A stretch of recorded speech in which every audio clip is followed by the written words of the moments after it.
आपण आतापर्यंत बोलणारा पोपट पाहिला असेल. आता मात्र जगात चक्क बोलणारा नव्हे तर चक्क गाणारा उंदीर सापडलाय. हे उंदीर खरोखरच गातात असं कसं घडू शकतं आणि कुठे सापडलाय बरं हा गाणारा उंदीर? बघूया.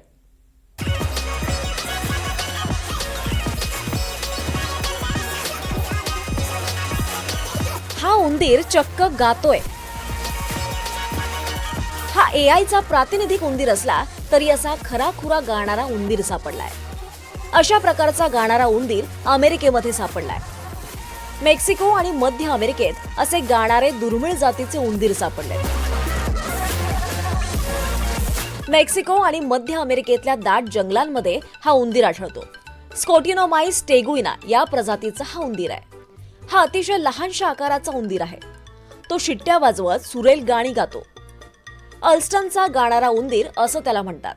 स्कॉटलंडमधल्या प्राणीशास्त्रज्ञ एडवर्ड अल्स्टन यांनी 19व्या शतकात उंदरांचा सखोल अभ्यास केला.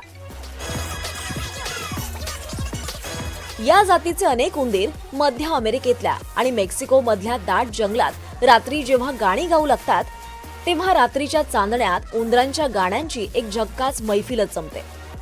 नर आणि मादी दोघेही अतिशय उंच पट्टीत आणि मध्ये मध्ये शिट्ट्या मारत गातात. एक उंदीर एका वेळी 10 सेकंद गाणं म्हणतो. या 10 सेकंदात उंदीर 100 पेक्षा जास्त स्वर निर्माण करतात. टेक्सास विद्यापीठात शास्त्रज्ञांनी उंदरांच्या लॅरिंग्सचा म्हणजेच स्वरयंत्राचा बारकाईने अभ्यास केलाय.